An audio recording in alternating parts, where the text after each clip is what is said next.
Plumpy'Nut, a life-saving, ready-to-use therapeutic food, RUTF, designed to treat malnourished children, has long been hailed as a transformative tool in the fight against child malnutrition.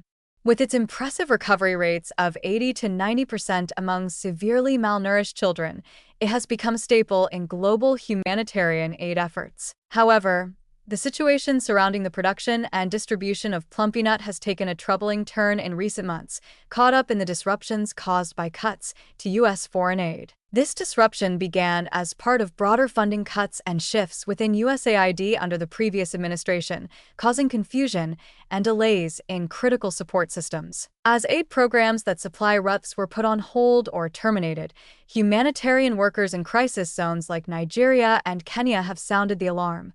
The children who rely on this food to survive are being left vulnerable. The stakes couldn't be higher, with millions of children who rely on these therapeutic foods now facing the grim possibility of not receiving the life-saving nutrition they desperately need. The U.S. government, despite statements of continued support, has created an atmosphere of uncertainty that directly impacts the supply chain for Plumpy'Nut.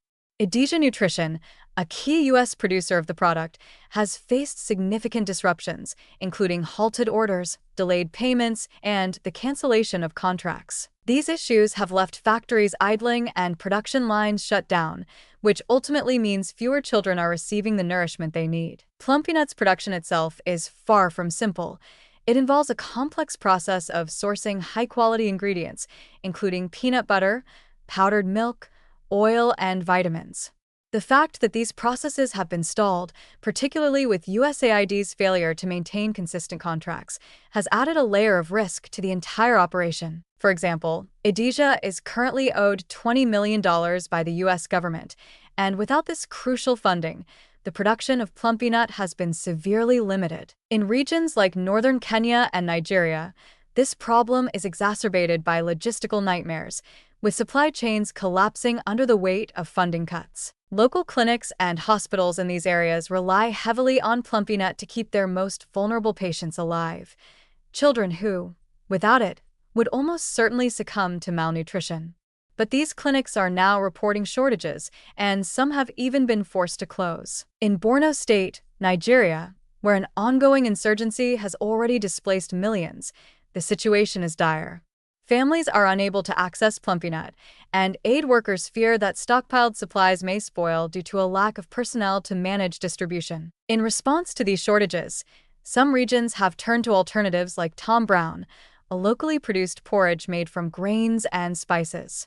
While it has the potential to reduce dependency on global aid and offers a practical solution to some malnutrition cases, Tom Brown is not without its flaws. Experts warn that it may not provide the precise balance of nutrients, particularly fats and proteins, required to treat severe acute malnutrition. Additionally, Tom Brown can be difficult to prepare, requiring fuel to cook, which many displaced families simply don't have. The switch to Tom Brown, while seemingly a step towards self-sufficiency, comes with its own set of challenges. Malnourished children are in critical need of a balanced, nutrient-rich food that can be consumed easily. Tom Brown, while better than nothing, doesn't offer the same proven recovery rates as Plumpy'Nut. As such, it is a stopgap measure at best, a product of necessity, not choice. Furthermore, the continued delays in U.S. aid are severely affecting aid organizations' ability to carry out their work effectively. As programs are repeatedly interrupted or suspended, the fragile networks of local charities and aid groups are being stretched beyond their limits. Staff cuts, supply shortages, and mounting uncertainty are all contributing to a growing sense of helplessness in regions that are already overwhelmed by poverty, conflict, and disease. These interruptions have real-world consequences. Children are going without life-saving treatment, and the fragile hope that they could recover from malnutrition is slipping further away. The disruptions in U.S. foreign aid are also undermining the credibility of international humanitarian efforts. The U.S. has long been a leader in global humanitarian response, but with aid programs in flux and funding uncertain, the country's commitment to helping the world's most vulnerable populations is now in question. It is not just about the immediate food shortages. It is about the long-term consequences of these interruptions. Lives are on the line, and the infrastructure needed to respond to malnutrition is being dismantled piece by piece. While the U.S. government continues to make vague assurances that funding for critical programs will continue, the reality on the ground is stark.